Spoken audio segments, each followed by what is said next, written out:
नमस्कार दोस्तों, स्वागत है आप सभी का study with sky sir YouTube channel पर। तो दोस्तों आज 2-3 दिन के गैप के बाद फिर से आना हुआ है यूट्यूब चैनल पर। तो मैं इस बार जो आपके लिए वीडियो लेके आया हूँ वो एसएससी जीडी से संबंधित है। आपको पता है कि आपकी एसएससी जीडी की एग्ज़ाम डेट्स आ चुकी हैं और एग्ज़ाम डेट्स के हिसाब से अगर हम देखें तो हमारे पास 3 और 3.5 हैं।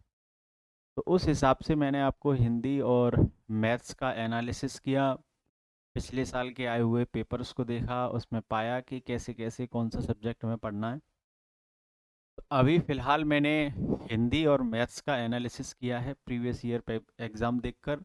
मैंने 23 वाला एग्ज़ाम देखा है, 21 वाला देखा है, 19 वाला देखा।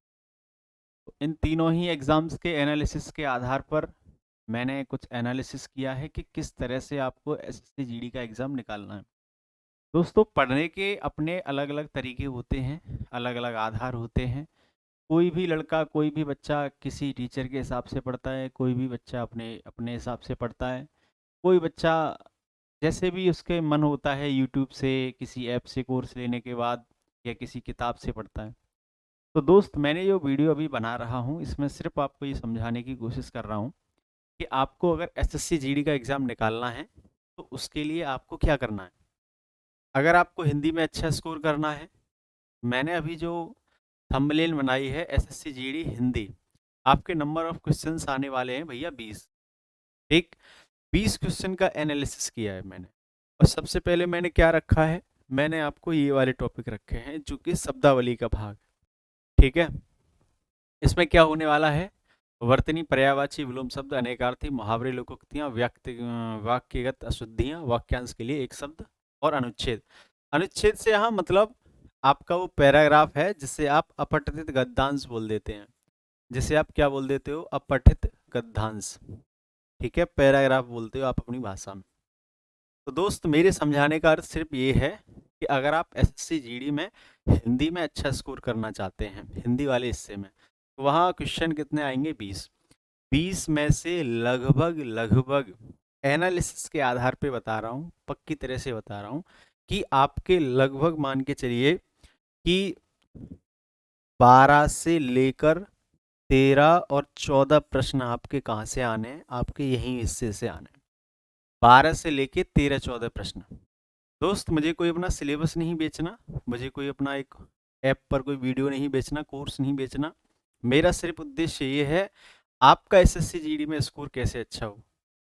पिछले एनालिसिस के आधार पे आप मैच कर लें, एनालिसिस कर लें, आपने दिया होगा, आपको खुद पता है।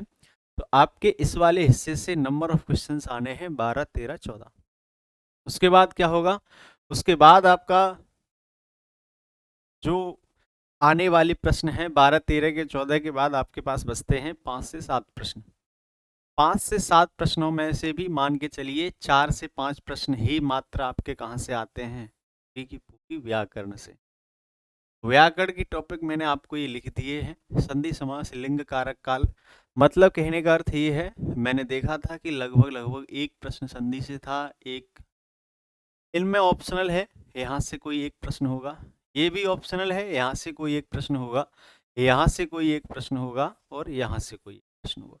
ऐसे करके 1, 2, 3, 4, 5, 6, 5 या 6 या 7 प्रश्न आपके कहाँ से आते हैं, व्याकरण वाले हिस्से से आते हैं। 19, 21 और 23 में साहित्य के प्रश्न ना के बराबर आए, साहित्य वाले भाग से बिल्कुल ना के बराबर। फिर भी मैं आपको साहित्य वाले कुछ महत्वपूर्ण हिस्से जो भी हैं, रचना, लेखक, वो आपको बता दूंगा, पढ़ा दूंगा। तो इस वीडियो के माध्यम से मैं आपको सिर्फ ये समझाना चाहता हूँ, आप कहीं भी पढ़ें, मुझसे पढ़ें, किसी अन्य टीचर से पढ़ें, किसी ऐप पर कोर्स खरीदें, लेकिन आपके पढ़ने का तरीका क्या होना चाहिए, आपके नंबर ऑफ क्वेश्चंस ज़्यादा सही कैसे होंगे जीडी में, वो इस तरह से होंगे। आपको सबसे पहले जो ध्यान देना है वो ध्यान देना है इन हिस्सों पे। यहाँ आपको समझना है, चीज़ें याद करनी हैं, वो मैं आपको प्रैक्टिस भी कराता रहूँगा साथ के साथ। और आपको 12 से 13 प्रश्न यहाँ आपको मिलने वाले हैं। उसके बाद आपको 4, 5 या 6 प्रश्न कहाँ से मिलेंगे, जो आपका व्याकरण का हिस्सा होता है। ठीक है, 1 या 2 प्रश्न ही आपके सिर्फ कहाँ से आते हैं, लगभग देखने को मिलेंगे या नहीं मिलेंगे, वो भी किसी किसी शिफ्ट में। आपको पता है एग्ज़ाम लंबा चलेगा, आपकी लगभग फरवरी के दूसरे सप्ते से स्टार्ट होकर मार्च के दूसरे सप्ते तक जाएगा। लगभग 1 महीने का प्रोसेस है। तो हो सकता है कि किसी शिफ्ट में साहित्य के 1-2 प्रश्न लेखक रचनाकार के आ जाएँ। तो मेरा उद्देश्य सिर्फ़ इस वीडियो के माध्यम से आपको समझाना ये था कि आपको एसएससी जीडी में अगर स्कोर करना है, तो वो आप कैसे करेंगे, ठीक है? बाद बाकी ये वीडियो आपको कैसी लगी, उसको आप कमेंट कर सकते हैं। आगे के लिए धन्यवाद।